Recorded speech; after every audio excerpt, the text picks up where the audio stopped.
खबर छोटी हो या बड़ी मगर बेबाक होगी।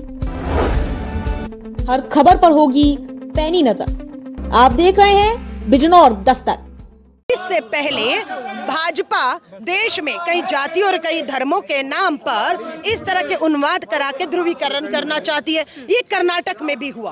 कर्नाटक में बजरंग दल के रोल को देखते हुए, भूमिका को, हमारी सरकार में कहा कि कर्नाटक में सरकार आएगी, बजरंग दल पर बैन लगेगा। प्रधानमंत्री जी कर्नाटक में कूदे और कहे नहीं, ये बजरंग दल पर बैन बजरंग बली का अपमान है। मुंह तोड़ जवाब मिला कि ये नहीं है, ये अराजक तत्व है और ये अगर देश को धर्म जातियों के नाम पर नंगी तलवारें लेकर अल्पसंख्यकों को इस तरह से कहेंगे। जाइए ना नू, जाइए अपने उन इलाकों में, है ना, वहाँ के लोग, आज जाटों को कहा गया आप हिंदू एक हो जाइए। मैं सलाम करती हूँ जाट पंचायतें जो हरियाणा की है, उन्होंने विश्व हिंदू परिषद बजरंग दल के इस प्रस्ताव को नकार दिया। उन्होंने कहा 75 साल आज़ादी के हो गए, हम सब एक ही रहे और कभी भी धर्म के नाम पर हरियाणा जला नहीं है। आज हरियाणा को सोचना है कि हरियाणा पे ये धब्बा, ये दाग लगाने का काम डबल इंजन की सरकार 100% संरक्षण है और मोनू मानेसर राजस्थान की धरती पर कतई नहीं है, हो भी नहीं सकता, क्योंकि उसे पता है वो राजस्थान की बाउंड्री में घुसेगा, एक मिनट भी टिक नहीं पाएगा। उसको पूरा प्रोटेक्शन छुपा के रखने का काम भाजपा की सरकार हरियाणा या असम में हो रहा है। हरियाणा की सरकार तो बोल रही है कि राजस्थान पुलिस अपना काम करेगी, अगर हमारे से कोई मदद चाहिए तो मदद करेंगे। मोनू मानेसर को कह रही हूँ, मोनू मानेसर हरियाणा में है, असम में है या राजस्थान या मेरे छत्तीसगढ़ में है, पर गृह मंत्री क्या कर रहा है, आपका खुफिया विभाग क्या कर रहा है, क्यों मोनू मानेसर को नहीं ढूंढ पा रहे? सिद्धू मूसेवाला के हत्यारों को 1 साल बाद पुलिस विदेश जाती है और विश्नोई के भतीजे भांजे को वहां से पकड़ के ला रही है, और यहाँ जो मोनू मानेसर है उसे नहीं पकड़ रही। मैम 24 के लिए क्या बीजेपी तैयारी है? देखिए, ये जो हरियाणा जला उसके बाद जिस तरह से मीडिया, खासतौर से डिजिटल मीडिया, आप लोगों को सलाम करूंगी।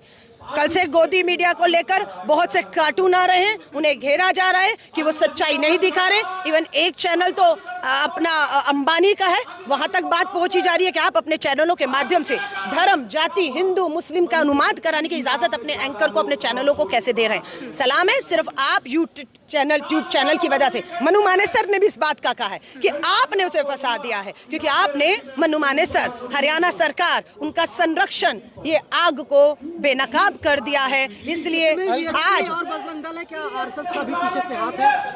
पूरा है। मैंने आपको दोबारा दोहरा रही हूँ, भाजपा, आरएसएस, विश्व हिंदू परिषद और बजरंग दल मिलकर 24 से पहले इस देश को दंगों की आग में झोंकना चाहते हैं। उनका कहना है जो बहुमत हिंदुओं का है वो हिंदू एक तरफ हो जाएंगे, अल्पसंख्यक अलग थलग पड़ जाएगा और वो दोबारा सत्ता में आ जाएंगे।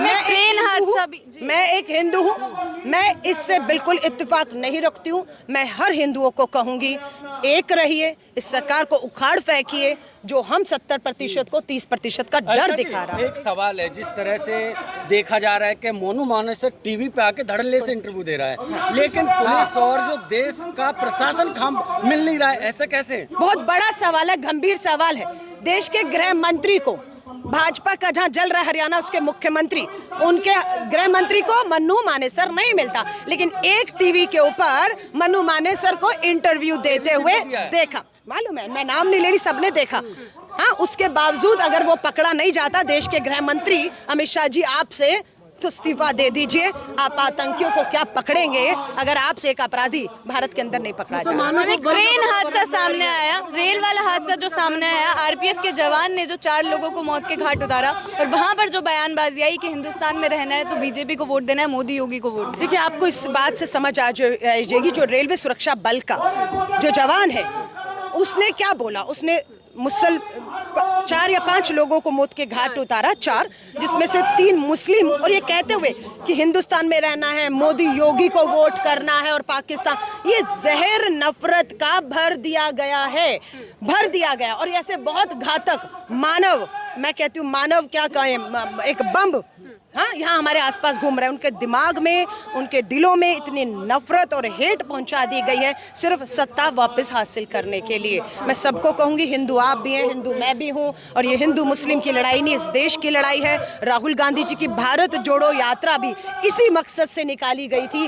क्योंकि हमें पता था 24 आ रहा है, ये देश को आग में झोंका जाएगा। आपसे फिर कहूँगी, एक और भारत जोड़ो की यात्रा की जो है एक जरूरत महसूस कर रहा है देश, और हम इस भारत को किसी कीमत पे अलका जी, जिस तरह से बीजेपी आईटी सेल ने बताया था, जो चेतन सिंह था, कि वो मानसिक दिवालिया है, लेकिन कल की जो रिपोर्ट आई है, जिस तरह डॉक्टरों ने बताया है कि वो बिल्कुल सही है, क्या बताना देखिए, इस जब ट्रेन में ये हुआ घटना, उसके बाद उस अपराधी को मात्र भाजपा और उसके चैनल इसलिए बचा रहे थे क्योंकि उसने मोदी योगी को वोट देने को कहा। उसके अंदर मुस्लिम समुदाय के लिए जहर भरा हुआ था, इसलिए वो सब उसके समर्थन में उतर आए और उसका ये कहकर बचाव करते हुए देखे कि वो मानसिक रोगी है। अगर हमने जब सवाल किया रेलवे से कि एक मानसिक रोगी को अपने छुट्टी पे भेजने की बजाय उसे हथियार देकर ड्यूटी पर खड़ा रखा था, तो पूरा रेलवे विभाग फंसता हुआ जब दिखा, तब उन्होंने सच्चाई बताई कि नहीं, ऐसी कोई मानसिक बीमारी उसे नहीं थी, कोई छुट्टी की एप्लीकेशन नहीं थी, ये पूरी तरह से स्वस्थ था। लेकिन हाँ, उसका दिमाग में ये नफरत और जहर मीडिया, भाजपा, आरएसएस, बजरंग दल द्वारा भरी गई। केरोसिन छिड़क दिया है जिस तरह राहुल गांधी कर आपको मीडिया के द्वारा आग लगा दी है। देखिए, हम सबको, हम कांग्रेस में भी चर्चा हो रही है कि जितने चैनल, जितने एंकर सिर्फ हिंदू मुस्लिम लड़ाने की बात कर रहे हैं, उन चैनल्स का बॉयकॉट किया जाए। राष्ट्रीय पार्टी भारतीय राष्ट्रीय कांग्रेस 2024 का चुनाव है, मत है, हमें अपनी बात को रखना है, लेकिन कुछ लोगों का मत है नहीं, इनकी दुकानें बंद होनी चाहिए, गोदी मीडिया की, हमें इन डिबेट में नहीं जाना चाहिए। और मुझे लगता है ये यूट्यूब चैनल का अब समय है, लोग आपको देखना ज़्यादा पसंद कर रहे हैं, टीवी चैनल लोगों ने बंद कर दिए हैं, और हमारी भी कोशिश है। क्या आज से आप डिबेट में किसी चैनल नहीं जाएंगी, बहिष्कार करेंगी? अभी एक राष्ट्रीय चैनल पे 2 दिन पहले डिबेट थी, मैं जैसे ही उस पे बैठी, सामने से 3 भाजपा के, बजरंग दल, विश्व हिंदू परिषद के जहरीले उगलने वाले लोगों को बुलाएगा। मैंने 1 मिनट में चैनल की लाइव डिबेट आज तक पर थी, छोड़ दी उसको, और पार्टी को इसका कहा कि कम से कम आप मजबूर मत करिएगा कि मैं इन चैनलों पे जाऊं, ऐसे एंकर और ऐसे लोगों के साथ हम बात करें कि लोगों को हम शांत करने की बजाय खुद उकसाते हैं। हिंसा से ध्यान भटकाने के लिए नूह में हिंसा हुई है। बिल्कुल, ये भी बात है। मणिपुर लगातार जल रहा है, संसद में मांग उठ रही है, प्रधानमंत्री जी आए, जवाब दें, राष्ट्रपति शासन लगे। सुप्रीम कोर्ट में मणिपुर की जो सुनवाई से सारा ध्यान भटकाने के लिए ध्यान मणिपुर से हरियाणा की तरफ लाया गया, लेकिन लोगों ने मंसूबे फेल कर दिए। हरियाणा के लोग शांति प्रिय हैं, कभी दंगे धर्म पे नहीं हुए, वापस एकजुट हो गए। आज हरियाणा में शांति है, और आज दोबारा से जंतर मंतर पर आप देख रहे हैं ध्यान। लेकिन मैम, हरियाणा में शांति है, लेकिन दिल्ली में यात्राएं निकाली जा रही हैं। कल की तस्वीरें जो सामने आई, विश्व हिंदू परिषद की यात्रा के खिलाफ सुप्रीम कोर्ट में लोग गए थे। सुप्रीम कोर्ट ने चेतावनी दी, हेट स्पीच नहीं होगी, हिंसा नहीं होगी।